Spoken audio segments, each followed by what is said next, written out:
I announced my retirement, thinking, well, I'm going to be 53 at the end of this year and, give myself plenty of time to give my last farewells. So I head towards California, where I found myself second in the standing, having an amazing 4 months, and I really loved the lifestyle. Then came back to Europe, and furthermore, I'm not going to name them all, but the Guineas and Royal Ascot wins and other big wins throughout the season has really tickled my emotions. And now that we are come to the 21st of October, what will be my final day in England, I had second thought, and I discussed with my wife and my parents that I want to carry on a little bit longer in California, where I had such a lovely winter, because the dynamic of my year has changed so much. If I wasn't riding any winners or not riding in the big races, it would have made my decision much easier. But at this point, I'm still feeling good, and I got to get out of my system. So it's very painful to just let go. But that's the reason that I am retiring from Europe. But I am carrying on for a little bit longer in USA. Okay, so you go to America, same as last year, same meet, Santa Anita. So you do your Breeders' Cup, Melbourne Cup, maybe Hong Kong, all the international stuff, and then you go and ride as a full-time jockey, as you did last year, after Christmas. Yeah, absolutely. Obviously, some of my closest friends had a pretty good idea that's in the summer that was my intention. John Gosden kindly gave it away on Saturday. Yeah, thanks, John. And in the meantime, I did apply for a visa, and it's been accepted. And we are, myself and my wife, Catherine, we're going to move full-time to Los Angeles and do exactly the same as last year, but this time I'm going to stay there for good. When I say stay there for good, look, it could be 3 months or 3 years, but I want to give it a good go in the USA circuit and the international circuit, like Dubai and Saudi, when their dates will come along. And the dream is to find a horse for the Kentucky Derby. So, a lot of things have changed in this year, and that's why I came with this decision. Frankie Dettori, full of cautious excitement for his next venture as he performs his retirement U-turn. Our panel, now full of pastry, are going to discuss whether he's done the right thing or whether this whole farewell show over the last year has been just that. Louis Stewart, what do you think? I mean, for me, I feel there'll always be a soft spot in my heart as a jockey growing up watching Frankie on the TV. It's a era of the sport that I don't want to see go yet. I know it's very controversial, and we can all kind of dictate and say what we think he might and might not do now, but each to their own. He's allowed to have an opinion on whether he wants to make a U-turn or not. And I feel that as a jockey, when you're so invested in a sport like this and you're still riding at the top level, it's very hard to take yourself away from that. From a young childhood aspire to ride Group 1 winners. There's been a lot this week of, everybody knew he was going to do this, everybody knew he was going to go to California. And indeed, that might have been the case. Is there anything here, any aspect of it, that has surprised you at all? No, I don't think so. I think it's one of them where if his season maybe hadn't gone as smoothly as it had, things could have been different. But like I've mentioned, every jockey aspires to ride Group 1 winners. And when you're riding Group 1 winners on a regular basis, to take yourself away from that after being 30 years invested in a sport that's so demanding on your body physically and mentally, I think it's the right thing for him, clearly. It's very difficult to walk away from any job in horse racing, even if you're a mezzanine level performer, Hughie Morris, and he's definitely not a mezzanine level performer. He's been a top level performer for over 3 decades. What do you think of this whole year for Frankie Dettori? Well, when he announced it, whenever it was in the spring, I thought that was a brave decision to say, this is my farewell year, because he could have had a terrible first month and got no rights, and then it would have been a damp squib. It's obviously turned out totally opposite. Of course he wants to carry on riding. It just looks a bit sort of strange when you've announced your retirement, but people do it all the time, so I'm not too worried about it. There's been quite a bit of comment, Lee, this week about how the public have been hoodwinked and people have turned up to see, and it's not going to be his last Ascot. Does it take the guilt off the gingerbread, do you think? No, I don't think so, Nick. No, I think people largely, apart from those who like to have a bit of a grumble on social media, have enjoyed... There's quite a lot of a grumble, isn't there? Yeah, but there's still a relatively small portion of people. I think generally people have enjoyed this year. I mean, to be at those meetings, particularly like York, where he had that great Saturday, people really revelled in that. And people are allowed to change their mind. You look at Mark Cavendish, top-level cyclist. We went into this year's Tour de France celebrating his farewell Tour de France. He had a crash. He realised he wanted to do it again, so he's back again next season. It does, to an extent, make the people selling Champions Day on Saturday... That's a slightly awkward job, because I don't think, with the best will in the world, despite what Frankie's saying, that most people don't believe that he won't be riding at Royal Ascot next year. They got him on a trampette on BBC Breakfast. They did, yeah, they did. It's about the marginal gains in this game, isn't it? And again, Nick, the whole point of Frankie is that he has promoted this sport better than any other individual for decades now. Nobody else in racing would have attracted a BBC breakfast feature on a Thursday morning.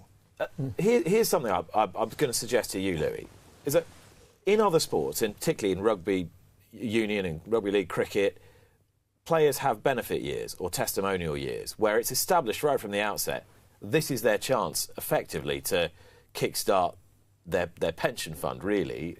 And much has been made of, he's greedy, he's doing everything for the money. Jockeys do not earn the money that other top-level sportsmen do.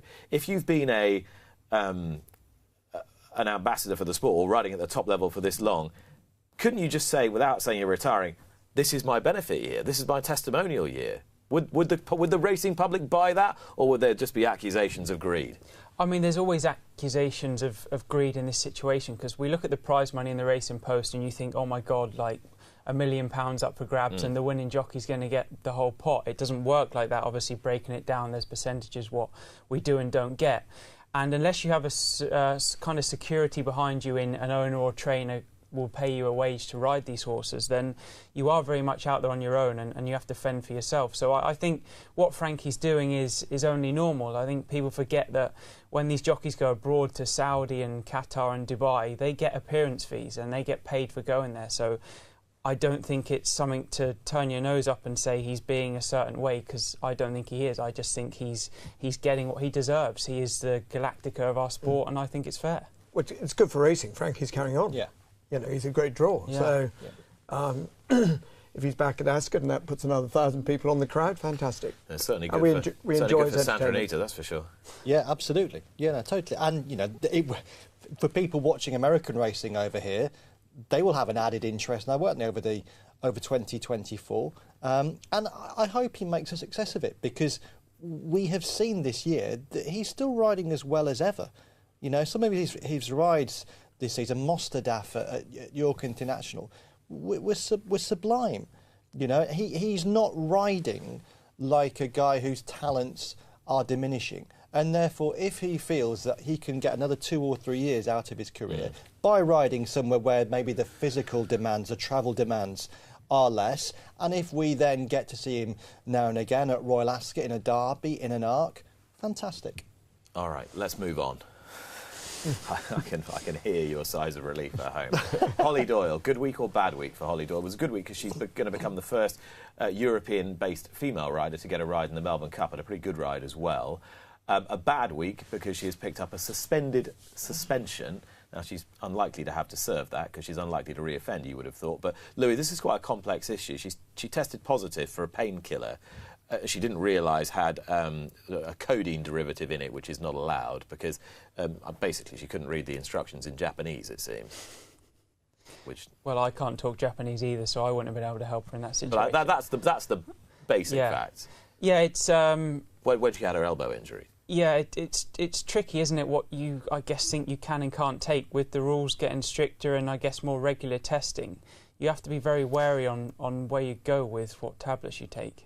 This was a suspended suspension. I think, under strict liability, realised that the BHA had to issue some sort of sanction, but have tried to minimise the inconvenience and pain that it's going to cause her.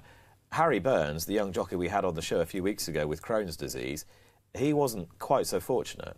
I think it's very sad what happened to Harry. I actually shared a room with Harry at the British Racing School when we first started together, and a very nice lad and one that took his job very seriously. And I just think for him to ride with a disease like that and ride to a level that is very good, I think he's a good rider, is great. And for him to be, I guess, slapped on the wrist for doing something that was only going to benefit his health is quite sad. And so you feel there is a disparity between the two cases? Yeah, of course. Obviously, I think they're a bit different in the fact that Hollie's is kind of an off-chance thing where it happened, I guess, it happened in a way that she didn't know she was doing it. And Harry was in two minds on what to do, I guess, in telling the BHA he was taking a different medication. But I think the offence that Harry suffered was not fair compared to, I guess, what we're talking about with Hollie. Fundamentally, I think she will reflect on the week as a good week, having picked up that Melbourne Cup ride, but it's certainly an interesting debating point. Who was the people's champion in the Racing Post, Lee Motter said? Was it Desert Orchid? Was it Red Rum? I thought it would be Desert Orchid. It wasn't a jumps horse, amazingly, given the overwhelming popularity of jump racing. We had four jumpers, Desert Orchid, Corto Star, Denman and Red Rum up against Frankel, and Frankel won. 27% of the vote, finished in front of Corto Star and Desert Orchid. Had a very nice day on Tuesday in Newmarket with Jane Cecil. Went to see Frankel, and you still get starstruck when you're close up to him. It is a remarkable experience. But I did think it was an interesting outcome. Very, very few horses transcend the racing bubble into that of the wider public. And very few flat horses do, but Frankel did do that. I do think, as Jane pointed out when we spoke, and people connected to Frankel widely have done, that the connection with Sir Henry Cecil was crucial to that too. For those 3 years, and particularly in 2012, it was the story of horse and human and their incredible relationship together. But I thought it was a great outcome. I was happy to see Frankel win. I think in some ways, though, it does tell you how much of an impact Desert Orchid and Red Rum made that they fared so well, given that this voting was done through social media. Desert Orchid and Red Rum existed at a time when their audience had never heard of social media. These sorts of polls tend to have a heavy recency bias connection to them. So I think the fact that Desert Orchid and Red Rum did so well in those circumstances shows you how popular they were and how popular they remain. Or that horse racing's fan base is now just male, pale and stale. Well, I mean, looking at us, how can anyone say that? That's what I didn't want to say. Nothing stale about Louis Stewart. Nothing stale about these pastries either. Gorgeous. Frankel was the people's champion. You think it should have been Red Rum, don't you? Undoubtedly, yeah. He won a 2-year-old race at Aintree. He won 3 Grand Nationals when it was a real Grand National. He was second twice, isn't it? Yeah, he was just phenomenal. National. He was a sort of a freak. Not saying Frankel wasn't a freak, but and he was probably the best racehorse we've seen. But he didn't go broad. He didn't go over a mile and a half. Red Rum won over 5 furlongs and 4.5 miles. And that would have been enough for you. One horse who's not going to be the people's champion, however good he has been, is Ace Impact. Retired after a 6-race but brilliant career, Prix de Jockey Club winner, Arc de Triomphe winner, and that's it. He's off to stud.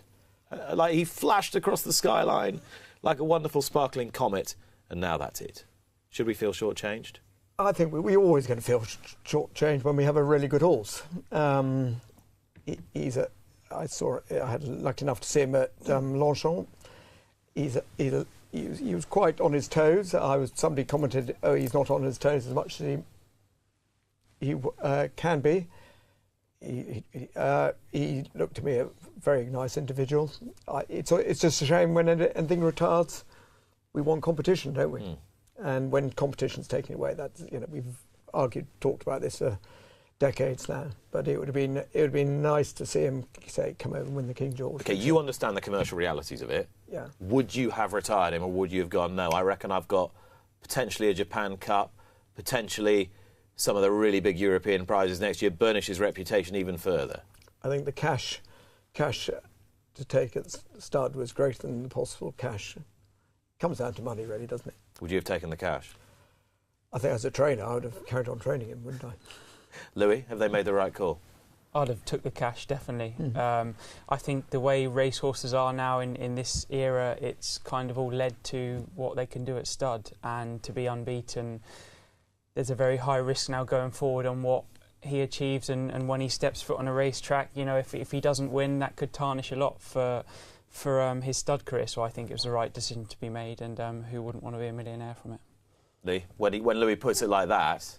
Oh, yeah. And listen, there's complete commercial logic to it, but it is very disappointing. I was relieved at one point that they hadn't come out with that appalling phrase that we often hear in these circumstances. He's got nothing left to prove. Oh, but then I heard on your pod, Matthew Alex from Arada Beaumont saying, what more could he do? Well, he could have done loads. Yeah. He could have taken on 3-year-olds next year. Well, he could have gone to Japan and taken on Equinox for a start. Don't say what more could he have done. He raced for less than a year. Ace Impact will have made almost no impact on the wider sporting public. I can see what they've done, but what this shows is how we differ to Japan. If we say that Japan is almost the beau ideal at the minute as a racing nation, this sort of decision would have been unthinkable there. The idea that a top 3-year-old colt would be retired at the end of his 3-year-old season would be almost unheard of.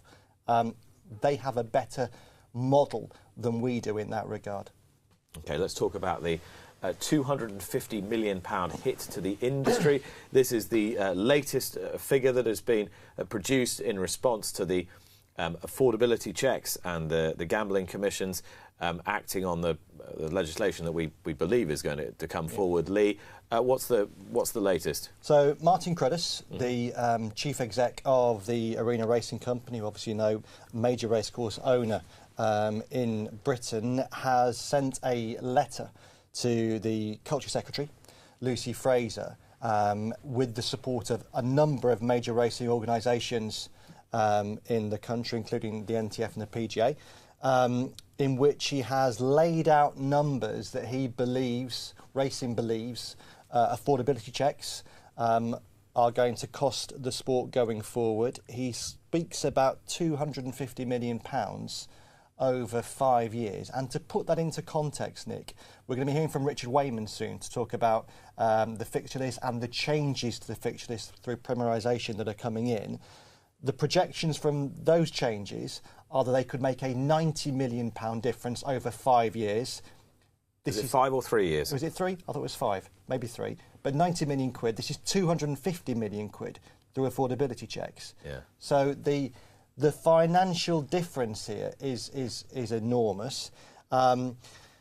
We're still at a point where the Gambling Commission, the industry regulator, doesn't seem to want to properly engage on this. Its consultation ends next week, but when the Gambling Commission is asked heavy, serious questions, it chooses not to answer them. Philip Davis MP, who's been on this programme regularly, Nick, he said this week how he had put to the Gambling Commission why it hadn't produced details relating to a previous consultation it had carried out on this subject, and it basically refused to do so after an FOI request. So I think it's right that the sports heavyweight figures are continuing to push this, because it already is having a massive impact on the sport. It will have an ever-increasing impact. We're going to talk a bit more about the fixture list in some depth in a moment. So we're going to kick on and talk about the yearling sales, Hughie, because the Tattersalls yearling sale concluded yesterday with book 4. Obviously, it's going to start with great fanfare, and the fanfare is going to lessen as the lots make less money. Do you have an overarching observation on the yearling sales season from a trainer's perspective and what kind of orders you're getting? I'd prefer to sort of extend that to a general perspective. I think at the top end, it looks strong. There were a lot of disappointed vendors. If you go to Tattersalls the week before last, you'll see 4 or 5 major stallions being supported by stallion owners. Mm-hmm. So a very constricted market. There was a very constricted market at the top end. And without foreign investment it would be a disaster. If you were relying on the UK or even European buyer, it would be an absolute disaster. So it still looks to a trainer to be expensive. Last test was part 2 with Thurlow Thoroughbreds. We were trying to look for a nice horse for, say, 100,000, which is, in my book, a lot of money. And we kept being outbid, and I think we got outbid 4 times obviously in succession. Every time the buyer was a foreign owner, would have been a foreign owner. Eventually, I'd like to say we got the final lot of the part 2. So that suggests the market is strong in certain places. Yes, but if you can't get a bite at 100 grand on a horse that you'd valued at 100 grand, and all those horses are going for more, that suggests the market is strong, doesn't it? Yes, but you've got to look at the other side of the coin. If you've got a stallion which costs you 30, 40 grand, and there lies the problem, stallion nominations are too strong. You're probably looking at a mare value depreciation over, say, a 5-year period. You're putting in probably 20, 30 grand. It's going to cost you 20, 30 grand. So you've got to make 100 grand from a 20, 30 grand nomination. So, and when you look at the number of horses which didn't make that, which would be, and those which are stallions which are covering for less, which were making 0 over the last couple of days, it's an industry with a huge amount of problems, the breeding industry. Let's talk about the fixture list, which has finally been revealed, and in a moment we're going to be talking to Richard Wayman, the Chief Operating Officer of the British Horse Racing Authority, who has brought this all together. What are the key questions, do you think? Whether the industry can actually, from a trainer's point of view, and trainer, we're all owners as well, is whether we can provide the raw material for this fixture list. I think you allude to the fact that there are only 20 less fixtures. The number of horses is reducing, I understand. So I'm not sure what's really been achieved, and if you're putting on fixtures over the weekend when people won't go, and I don't think they're going to go in the same on a Saturday morning as they would do on the Saturday afternoon, I think that's incredibly naive. The only way we grow our industry is by growing the audience, and we need the audience to go racing, and they're not going to go on a Saturday morning. Grow the audience who are actually going to the sport live, or growing a television audience? I don't think people watch it necessarily on a Saturday morning. I think it's, we keep getting talked about data. What is the data? Are we just talking about betting data, that people sit at home and bet? Well, that's fine, but we actually need people to actually some connectivity with the racehorse. We need people to go racing. Then they might own a racehorse. Because quite soon, if we only put it on for the betting industry, as we've done for the last 20, 30 years, we're slowly going to lose our actual sort of tangible interest from people. What do you make of the notion that the premierisation move, such as it's been called, is trying to do that, to drive tangible interest in the story behind the story? I don't think it's going to change much, really, is it? Because ITV put on, whatever it is, 3 or 4 meetings, and the racing's one after another. We've got that anyhow. I think they do a great job doing that. They did 9 yesterday, 10 the day before. The fact there might have been Hexham in the afternoon, it's now got to move to the morning. I can't really see how that's going to help anything other than a bit more betting turnover. It might mean that nobody goes to Hexham. Well, we're going to talk with Louis and Lee and with Hughie in a few moments' time more about the fixture list and the development of the British racing programme. Coming right up, though, is the Chief Operating Officer of the BHA, Richard Wayman.